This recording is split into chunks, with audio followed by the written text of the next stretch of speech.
સંસ્કૃત ભારતી એ સર્વેનું કામ કરે છે કે સંસ્કૃત છે, સંસ્કૃત દિવસની ઉજવણી કરીએ ને સંસ્કૃતની મહત્તા તમામ વિશ્વ સુધી પહોંચાડીએ. વિશ્વમાં એક જ એવી ભાષા છે કે જેની મહત્તા તમામ ભાષાઓ પર એનું કંટ્રોલિંગ હોય છે. જે વ્યક્તિ સંસ્કૃત જાણતો હોય એને તમામ ભાષાઓ પર કંટ્રોલ કરી શકે છે. સંસ્કૃત એકમાત્ર એવી ભાષા છે જે વિશ્વના કમ્પ્યુટર ઉપર સંપૂર્ણપણે ફિટ બેસે છે. બીજું કે જ્યારે સંસ્કૃતનું જ્ઞાન હોય ત્યારે ઘણી બધી નાની નાની વસ્તુઓને આપણે સમજી શકીએ. સંસ્કૃત એ દેવ ભાષા છે અને દેવતાઓની બોલી હોવાના કારણે સંસ્કૃત એ મંત્ર સમાન છે. કોઈ પણ એવો વર્ડ નથી સંસ્કૃતનો જે મંત્ર ન હોય. જેમ આયુર્વેદમાં કહ્યું છે કે એવી કોઈ ઔષધિ નથી, એવી કોઈ વનસ્પતિ નથી જે ઔષધિ નથી, એવી રીતે સંસ્કૃતના કોઈ અક્ષર એવા નથી કે જે મંત્ર ન હોય. તો મંત્ર સમાન સમજીને સંસ્કૃતમાં વાણી બોલવાથી મન પણ પવિત્ર રહે અને શરીર પણ તંદુરસ્ત રહે. સંસ્કૃત ભાષાનું જ્ઞાન સમાજને એની મહત્તા પણ બતાવે છે, સમાજના બાળકોનું સંસ્કારનું સિંચન પણ કરે છે અને એનાથી તમામ વર્ગના લોકો વિભિન્ન સમુદાયમાં વિવિધ વિષયોમાં પોતાના પ્રવીણતા હાંસલ કરી શકે છે. એ સંસ્કૃત એ સર્વોચ્ચ ભાષા છે. અહીં આખા વિશ્વમાં સંસ્કૃતનું જ્ઞાન હોવું જરૂરી છે. જર્મની જેવા દેશોથી જે દર્દીઓ અમારી પાસે આવતા હોય છે એ લોકો સંસ્કૃતમાં વાર્તાલાપ કરવાની વધારે મહેચ્છા રાખે છે. અમારા ભારતમાં પણ તમામ રાજ્યોમાં સંસ્કૃતનું શિક્ષણ ફરજિયાત હોવું જોઈએ અને બાલ્યકાલથી જ હોવું જોઈએ. નાના છોકરાઓને જ્યારે સંસ્કૃતનું જ્ઞાન કરાવીએ તો એની સંસ્કૃતિનો વિકાસ થાય અને એનો બૌદ્ધિક વિકાસ થાય અને ભવિષ્યમાં જઈને એ ગમે તે લેંગ્વેજ ભણે તો એનો બેઝ વધારે મજબૂત હોવાના કારણે એ આખા વિશ્વમાં રોનકતા પોતાનું નામ રોશન કરી શકે, ભારતનું નામ રોશન કરી શકે. અને ભારતને જો વિશ્વગુરુ બનવું હોય તો સંસ્કૃતનું જ્ઞાન અહીંના વધારેમાં વધારે જનતાને, વધારેમાં વધારે પ્રજાને, વધારેમાં વધારે ઇન્સ્ટિટ્યૂટોમાં સંસ્કૃતનું જ્ઞાન હોવું ખૂબ જરૂરી છે. સંસ્કૃતનો સંવાદ વધારેમાં વધારે વિકસિત થાય એના માટે સંસ્કૃત ભારતી જે પ્રયાસ કરી રહી છે એ ખૂબ જ સરાહનીય છે. ભવિષ્યમાં તમામ લોકો તમામ ક્ષેત્રમાં સંસ્કૃતનું જ્ઞાન મળે એના માટે પ્રયત્નશીલ રહે એવી અભિલાષા સહ જય ધન્વંતરી, જય આયુર્વેદ, જય સંસ્કૃત. પ્રિય મિત્રો, હું ડોક્ટર રાજેશ ઠાકર આણંદ ગામમાં સ્થિત છું. હું અહીંયા મનોચિકિત્સક તરીકે છેલ્લા 33 વર્ષથી સેવા આપી રહ્યો છું. સંસ્કૃત ભાષા દુનિયાની અદ્ભુત ભાષામાંની એક છે. એ સર્વે ભાષાઓની જનેતા કહી શકાય. હિમાલયની તળેટીઓ અને એમાંથી નીકળતા નદીઓના કાંઠે વિકસિત આપણી સંસ્કૃતિના મહાન ઋષિ મુનિઓ અને લેખકો દ્વારા લખાયેલી આ સુંદર ભાષા કે જે સુંદર છે, અલંકૃત છે, સરળ છે અને અતિશય જેને કહેવાય કે માહિતી પ્રચુર સાથે આપણને અનેક માહિતી આપનારી છે, તે સંસ્કૃત ભાષાને વંદન. આ ભાષા બાળકના જન્મથી માંડી અને જ્યાં સુધી કોઈ પણ વ્યક્તિ મૃત્યુ ના પામે ત્યાં સુધીના દરેક ભાષાને હાઇલાઇટ કરતી છે. હાઇલાઇટ એટલે મીનિંગ શું છે કે એની અંદર દરેક ભાષાની છણાવટ ખૂબ સુંદર રીતે કરેલી છે. આપણા વેદ, પુરાણ, મીમાંસા, શ્રુતિ, સ્મૃતિ, અનેક લેખકો દ્વારા લખવામાં આવેલા નીતિશાસ્ત્ર, આરોગ્યશાસ્ત્ર, ભૌતિક શાસ્ત્ર, રસાયણ શાસ્ત્ર અને ઇવન કામશાસ્ત્ર સાથેના દરેક પાસાઓનું અતિ સુંદર વર્ણન આ ભાષામાં લખાયેલું છે. આટલું બધું રસપ્રચુર સાહિત્ય ભાગ્યે જ કોઈ ભાષામાં મળે. તેથી જ એને કહેવામાં આવે છે કે આ દરેક ભાષાની મા સમાન છે. આ જે સંસ્કૃત ભાષા એને આપણે આપણી પેઢીને અને આવનારી પેઢીઓને એના પઠણ, એના શિક્ષણ દ્વારા અને અધ્યાપન દ્વારા જરૂરથી સમજાવીએ તે આજના જમાનામાં એક તાતી જરૂર છે. એ ભાષા સુંદર હોવા સાથે આપણે થોડીક જ મહેનત કરીએ તો આપણને એ ભાષા આવડે છે. એને આપણે પઠન પણ કરી શકીએ છીએ. એનાથી આપણું જિંદગી અલંકૃત ઝંકૃત થાય છે અને તે આપણા આધ્યાત્મિક લેવલ સાથે દરેકે દરેક પાસાઓને ઉજાગર કરે છે. તે સુંદર ભાષાને નમન, તે સંસ્કૃત ભાષાને આપણે કદી ભૂલી શકીએ નહીં. તે જ મારી અભ્યર્થના છે. નમસ્કાર મિત્રો, મારું નામ ડૉક્ટર આકાશ ભટ્ટ છે. હું વલસાડમાં ડેન્ટિસ્ટ છું. કેમ આપણે સંસ્કૃતનો અભ્યાસ કરવો જોઈએ? Why should we learn Sanskrit? શું યુનિવર્સિટી ઓફ શિકાગો અને MIT જેવી મોટી મોટી યુનિવર્સિટીઓમાં સંસ્કૃતનો અભ્યાસ થાય છે એટલા માટે? કે નાસા હમણાં 60,000 પાંડુલિપિઓનો અભ્યાસ કરી રહી છે એટલા માટે? કે 1985માં નાસાના એક મોટા સાયન્ટિસ્ટે એવું રિસર્ચ કર્યું કે સંસ્કૃત એ બધી ભાષાઓની મૂળભૂત ભાષા છે, એટલા માટે એક કોમ્પ્યુટર પ્રોગ્રામિંગ અને આર્ટિફિશિયલ ઇન્ટેલિજન્સ માટે બેસ્ટ સુટેબલ લેંગ્વેજ છે. શું આ કારણ હોઈ શકે આપણે સંસ્કૃત શીખવાના? ના. સંસ્કૃત એ આપણી પૈતૃક ભાષા છે. સંસ્કૃત એ આપણો ભવ્ય સાંસ્કૃતિક વારસો રહેલો છે.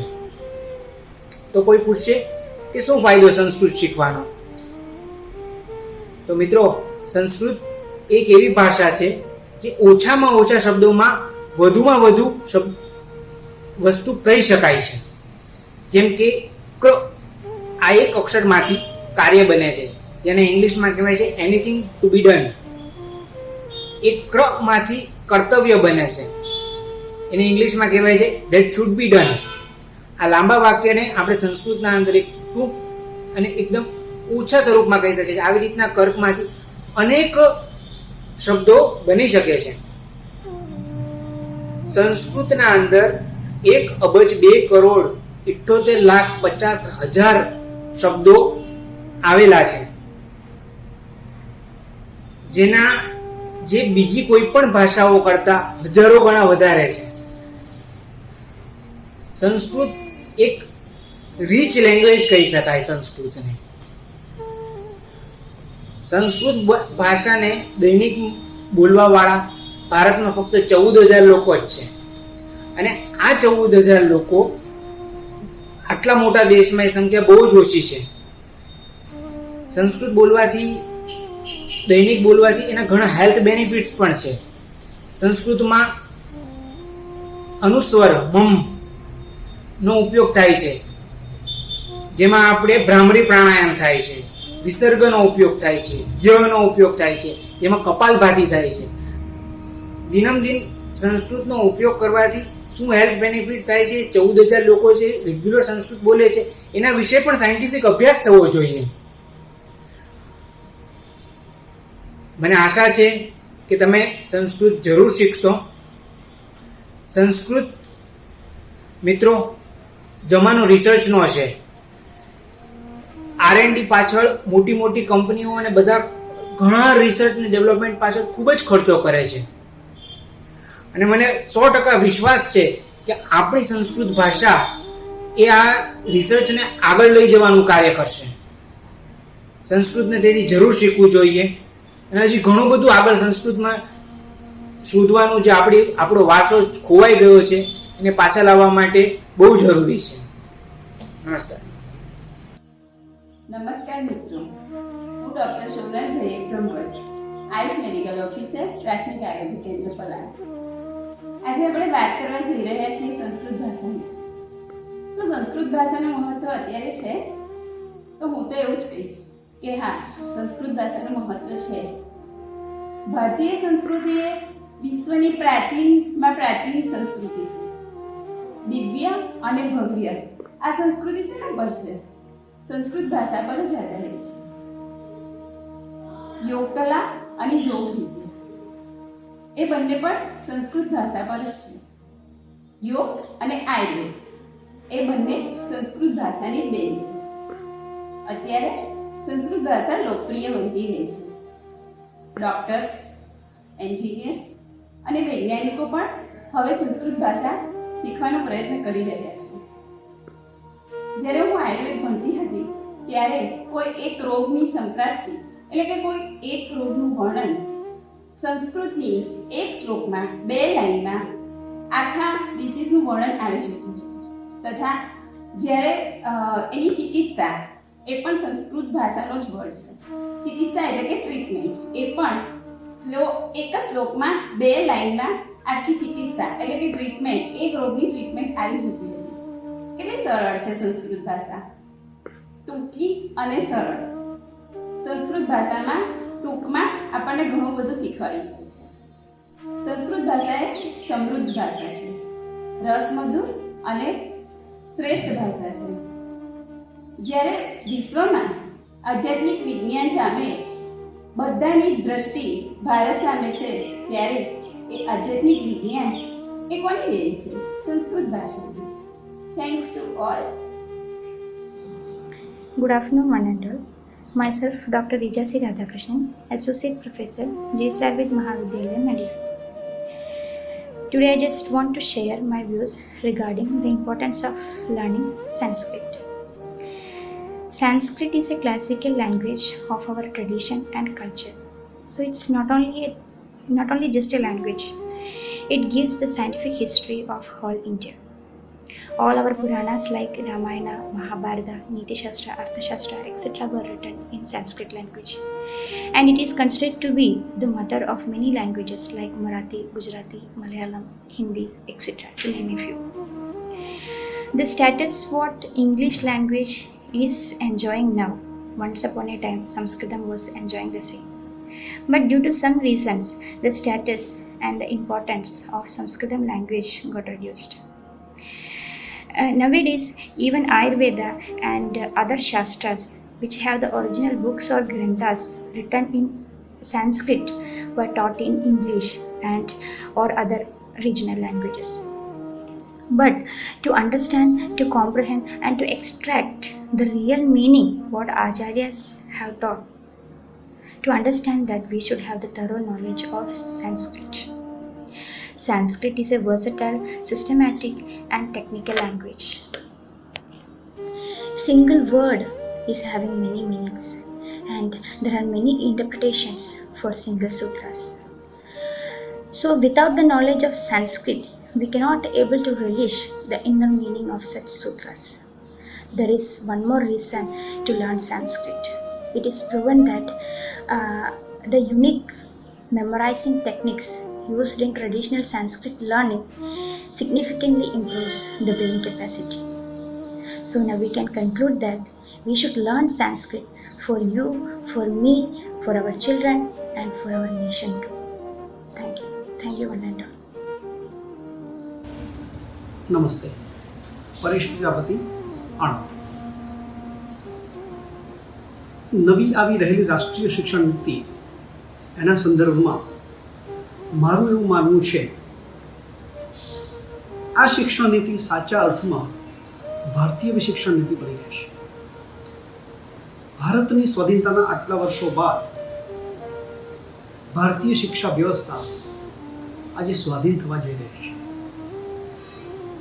મેકુલો દ્વારા પ્રસ્થાપિત એવી શિક્ષણ વ્યવસ્થા એ પદ્ધતિને દૂર કરીને મૂળભૂત ભારતીય એવી કૌશલ્ય આધારિત શિક્ષણ વ્યવસ્થા, શિક્ષા પ્રણાલી એની પુનઃસ્થાપના તરફનું પ્રથમ ડગલું એટલે નવી રાષ્ટ્રીય શિક્ષણ નીતિ. આમાં સૌથી અગત્યનું એ છે કે બાળક પોતાનું પ્રાથમિક શિક્ષણ પોતાની માતૃભાષામાં, સ્વભાષામાં કરશે. સંશોધનો એમ કહે છે કે માતૃભાષામાં શિક્ષણ એ બાળકના માનસિક વિકાસમાં ખૂબ જ મહત્વનું અને શ્રેષ્ઠ છે. કારણ કે જ્યારે બાળક પોતાના જીવનમાં પ્રથમવાર કોઈ શબ્દોચ્ચારણ કરે છે તે પોતાની માતૃભાષામાં જ હોય છે, જે તેના માટે સરળ હોય છે, જે ભાષા તેની આજુબાજુ બોલવામાં આવતી હોય તે જ ભાષામાં તે બોલવાનો પ્રયત્ન કરતો હોય છે. બીજી ભાષા શીખવી તેના માટે અઘરી હોય છે, પરંતુ આપણી મહત્વાકાંક્ષાને કારણે અકારણ બાળકને અન્ય ભાષામાં શિક્ષણ લેવા આપણે પ્રેરિત કરીએ છીએ. આમાં અંગ્રેજી ભાષાનો વિરોધ કરવાની વાત નથી, પરંતુ અંગ્રેજી ભાષામાં શિક્ષણ મેળવી પોતાના વ્યવસાયિક ક્ષેત્રમાં કેટલા લોકો અંગ્રેજી ભાષાનો પ્રયોગ કરે છે. એક ઉદાહરણ આપું તો સિવિલ એન્જિનિયર પોતાની સાઇટ ઉપર પોતાની માતૃભાષા અથવા તો સ્વભાષાના બદલે સ્થાનિક ભાષાને બદલે જો અંગ્રેજીનો ઉપયોગ કરશે તો શું પરિસ્થિતિ હશે એની કલ્પના કરો. રાષ્ટ્રીય શિક્ષણ નીતિનો બીજો પણ એક લાભ થશે કે સંસ્કૃત ભાષા જે વિશ્વની પ્રથમ ભાષા કહેવાય છે અને વિશ્વની અન્ય ભાષાઓની જનતા પણ કહેવાય છે, તેને પ્રાધાન્ય મળશે. એક નાનકડું ઉદાહરણ આપું તો ભાઈ માટે સંસ્કૃતમાં શબ્દ છે ભ્રાતર, ફારસીમાં બિરાદર અને અંગ્રેજીમાં બ્રધર. આ બધા શબ્દોનું મૂળ રૂપ સંસ્કૃતમાં પ્રાપ્ત થશે, બીજી કોઈ ભાષામાં નહીં. આવી કેટલીય બાબતોથી પ્રમાણિત થાય છે કે સંસ્કૃત મૂળ ભાષા છે અને બધી ભાષાઓ જમીન છે. સંસ્કૃત ભાષાના ચુસ્ત અનુયાયી એવા જેમ્સ હર્ટઝલ અમેરિકાના ન્યુરો સાયન્ટિસ્ટ છે. તેઓ સ્પેનના બાસ્ક સેન્ટર ખાતે ભાષા અને તેની મગજ પર અનુભૂતિ એ વિષય પર અને એ વિષય માટે પોસ્ટ ડોક્ટરલ રિસર્ચર છે. તેઓ સંસ્કૃત ભાષા પર સંશોધન કરી રહ્યા છે. સંસ્કૃત ભાષાની સમજ અને એની મગજ પર અભિગમ સકારાત્મક અસરો એની એમણે નોંધ લીધી છે. હવે કેટલીય બાબતો એવી છે કે જેના ઉપર અન્ય સંસ્કૃતિનું પ્રભુત્વ છે. એ બધી બાબતો પરથી પુનઃ ભારતીય તરફ ફરવાનું પ્રથમ પગલું એટલે નવી રાષ્ટ્રીય શિક્ષણ નીતિ. શિક્ષણમાં જો ભારતીયતા હશે તો ભારતની બાકીની બધી બાબતો વિદ્યાર્થી સ્વાભાવિક પોતે ગ્રહણ કરશે, પોતેનું અનુસરણ કરશે, પોતાના આચરણમાં લેશે. એટલે નવી રાષ્ટ્રીય શિક્ષણ નીતિ એ આવનારી પેઢી માટે, આવનારા ભારત માટે ખૂબ શ્રેષ્ઠ હશે. અસ્તુ.